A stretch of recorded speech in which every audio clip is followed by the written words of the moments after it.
it was actually probably my first big mistake there, actually. We built an amazing contact center, and I just had a blast doing it and ended up working with some incredible people. I mean, people I truly admire and learn a ton from. But it's a good example of actually me over-engineering something.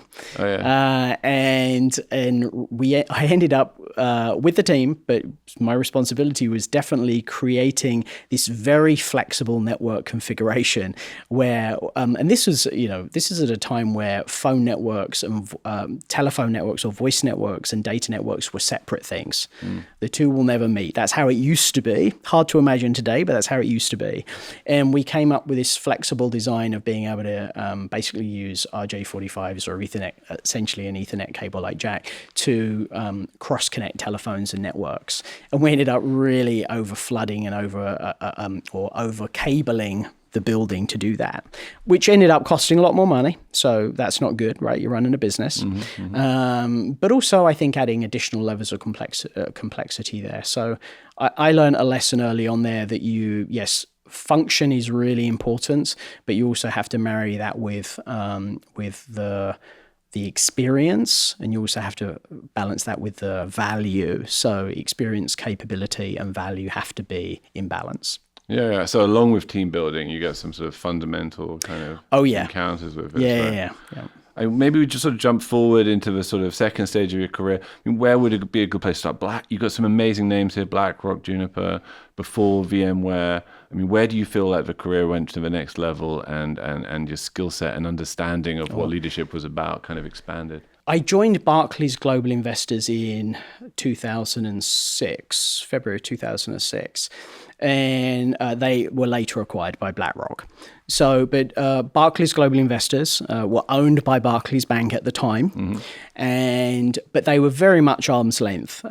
Barclays, really just left them to their own devices. I think they were doing incredibly well, and they thought it was best just to leave them alone and keep cashing the checks. It was kind of like that, and BGI, as they were known, was an amazing place. Really incredible people, incredibly smart, very domain specific. It's an investment bank, very domain specific, managing trillions of dollars of other people's money.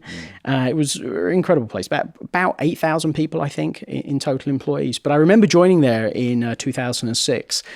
And within about 8 weeks of joining, there was a major network outage, which was a problem because they just hired me to be the network guy. It's a problem. Yeah, it's a problem.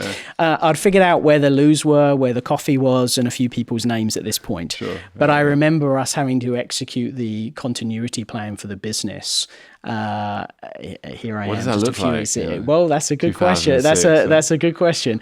The bank had actually been incredibly responsible in terms of practicing a lot of things, tabletop exercises around a lot of scenarios, but they hadn't planned for this because what is it? The planning is everything, the plan is nothing, I think is the old adage. I just remember it being a very interesting place with, a number of opportunities. And one was they really had underestimated and underinvested in their infrastructure. Right. So that was kind of what I did for the next period, which was really lean into not only the recovery from that situation, but really helping the organization build something that was fit for purpose, creating an environment that's fit for purpose. And that includes not just the technology, but also the discipline around the people and the processes that are involved.